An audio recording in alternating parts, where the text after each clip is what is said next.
Hey, You're on. music to You're my on. ears. All right, this week's twin, this week in the news. What can we learn from people who are newsmakers? This week's twin is, hey, Francis Crick. Thank you for the small business lesson. And the question is? Who is Francis Crick? I'm glad. Francis Crick was born in 1916 in the London area of England. His father and uncle, ran the family's boot and shoe factory, so they were tradesmen, business owners, but tradesmen. As a child, Francis was very, very inquisitive. I call it nosy, and his parents bought him the Children's Encyclopedia, and he read every book of it, devoured it. But what he recognized was that the sections he found the most interesting dealt with science. He said, okay, this is a kid. So Francis would go to, he did what he called kitchen experiments, trying different stuff. He's a scientist kind of kid. And he eventually went to study physics at the University College of London. But there was a problem, because the physics they were teaching him at the University College of London, they were already out of date, and that bothered him. That bothered the kid. So he taught himself basic quantum mechanics while doing research on the study of viscosity of water. Boring stuff. Love it. I love it. Really? You can relate to that? Oh, absolutely. Okay. But then something happened. World War II came in, interrupted his studies, and so he went to work for what they called the Admiralty, whatever that was. Right. And he worked on magnetic and acoustic mines for the war. When the war ended, Francis continued to work there, but he said, man, I don't want to spend the rest of my life designing weapons. So he said, you get out there.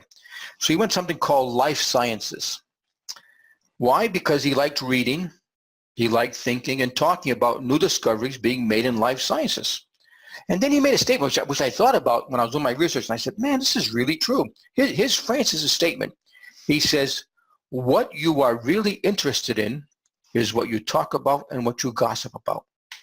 When I think about that, I love talking about marketing and branding and that kind of stuff. And I said, yeah, that makes a lot of sense.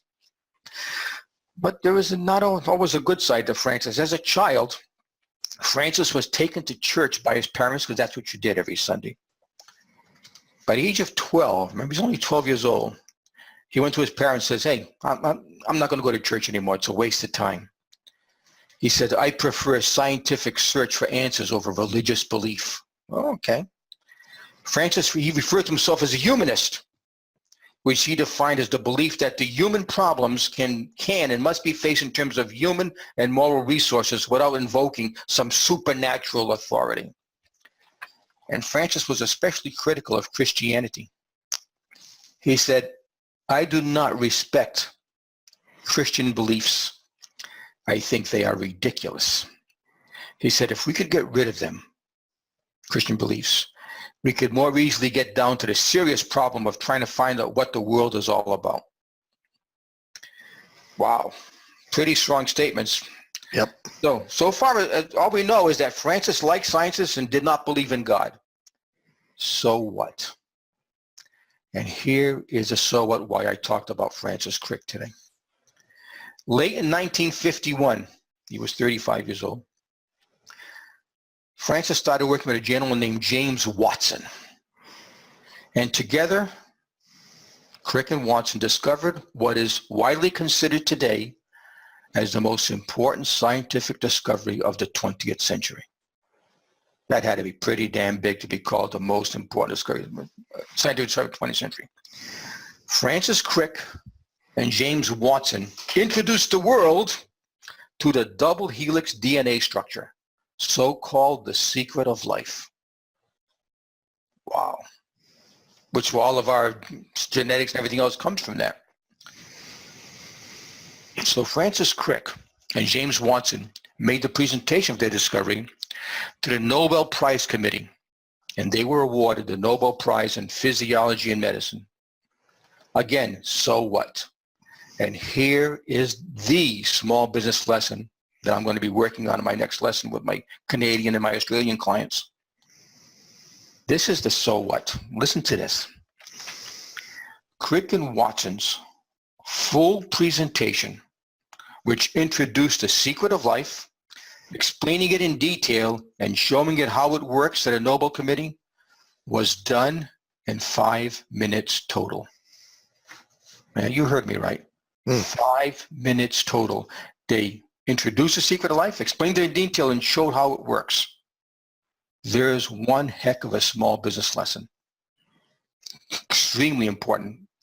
How long does it take you to describe in detail what you offer to your prospects? If it takes you longer than 5 minutes, you're taking way, way too much time. If the most important discovery in the 20th century can be presented in detail in 5 minutes, so can your offering be presented in detail in 5 minutes or less. Your goal when presenting what you offer to clients is to inform, intrigue, and excite your prospects of what you offer, not to bore them to death. Why does this come up? Because the next lesson I'm going to be giving to my network marketing clients, they have a presentation which was obviously approved by corporate and so forth, comprised of PowerPoint slides with pretty pictures and lots of words and all sorts of things. And it takes them 34 minutes to do it. 34 minutes. I'm presenting a week from Friday on my lesson 4. I think it's lesson 4 I'm giving, how to do that same presentation in 5 minutes. But wait, there's more. No PowerPoint. How to do it on the back of a napkin. And that's my small business lesson for this week. That's pretty cool. Yeah. He also worked in San Diego at the Salk Institute. Yes. I figured you'd look him up. Yeah, he worked on here in La Jolla. Yeah. Yeah, and I've got a good friend that works at the Salk Institute. So yeah, he died in like 10 years ago, maybe 12 years ago. 2004. Yeah, 12 years ago. Yeah, so if your friend was there, he probably had the opportunity to meet with one of the most important scientific discovery people in the 20th century. That is. He died of colon cancer at the 28th of July, 2004. Okay. Yeah, pretty crazy. And his ashes were spread in the ocean, Pacific Ocean. Yeah. And a preventable disease these days, mostly, Yeah. So, all right. Dick, any questions on that? No. That darn cough. I thought, by the way, Frank, you would pitch the 7, 17, or 27. That's to get him intrigued. And when they do that, then you bring him into a presentation, which is a one-on-one. And like I say, my napkin thing, I just did it. I just designed this. I was gonna say kind of what you just said. I think it's a process to get a prospect through the signing up period or whatever it is. It starts out with your 27 second, or how many seconds you want it to be to grab their interest. And then I think the next step is that 5 minute, hey, here's what's in it for you.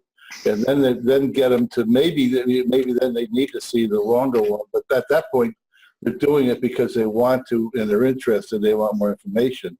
I think there's a process along the way that you take these people along. I've been going through it with a couple of people this last couple of weeks. And I know on my surfboard I have that CD, and it's exactly what you were just saying, Frank. It's about 26 minutes long, and and I told you about the suggestion I had from one of the people that looked at it, and I was thinking along the lines, and Peter and I were talking about it last night, is do away with that totally and just have myself and maybe Peter interviewing Peter as associate or whatever for 3 or 4 minutes, and then if someone's really interested, I'll say, okay, let's watch this thing together or something like that. So, but I think I'm learning it's a process. You got to grab them in 27 seconds or whatever it is.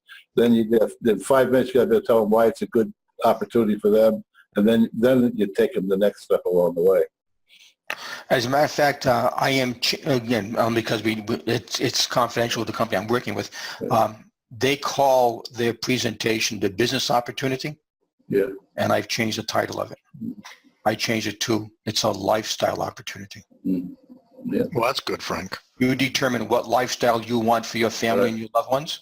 And a napkin, I do 4 levels, and you can go as many levels as you want, or whatever you want to do, and bing, bing, bing, and it's all about lifestyle as opposed to anyway. So that's where I'm going with it. Frank, do you know how many inventions I have on the back of an envelope or back of a napkin? Really? Anthony and I used to go have a hot dog at Costco and grab a napkin and talk. And we invented more stuff on the back of a napkin than you can possibly Isn't imagine. that amazing? It is. I mean, and it works, doesn't it? Oh, yeah. I mean, you've proven it. Oh, absolutely. Matter of fact, one of our major inventions we invented with a stick and some Post-it notes on a 2.5-hour drive from Ontario back to Escondido, or Poway. I just completed a series of lessons that I personal development on called visual thinking, Mm-hmm. which you use stick figures and pictures to get your point across. Yeah. Very few words. Yeah. Stick figures and pictures. And here we go. One more point. The reason why I'm against a PowerPoint with all the pretty words and colors and that type of thing, people cannot read and listen at the same time because their brain can do one or the other. But they can see and listen at the same time because we're doing it right now. We're doing it when we watch TV and when we go to a movies. And so by using pictures, they can see the pictures and they can hear you talking. They're associating your words with the pictures, and it's more indelible into their brain. And they capture it more easily. And they remember it longer. If you think about us as a predator, those are the first 2 things we learn to survive with, our eyes and our ears. Later, as higher thinkers, through stick figures on the side of a cave. So evolutionary-wise, probably. And when people say they can't draw, and I says, can you draw a stick figure? Oh, yeah, I've been doing that since I was a kid. Okay, that is that excuse. You can draw. Well, I'll be the first one to I cannot draw. Can you draw a stick figure? I can draw stick figures, but that's not what I consider drawing. Can you draw a smiley face? Sometimes. Okay, there are issues. Okay. I admire people who can look at a thing and then draw it. I admire that. It's just not in my makeup. Yeah. You know? Okay. And that's just not in my makeup. So, but anyway, all right. So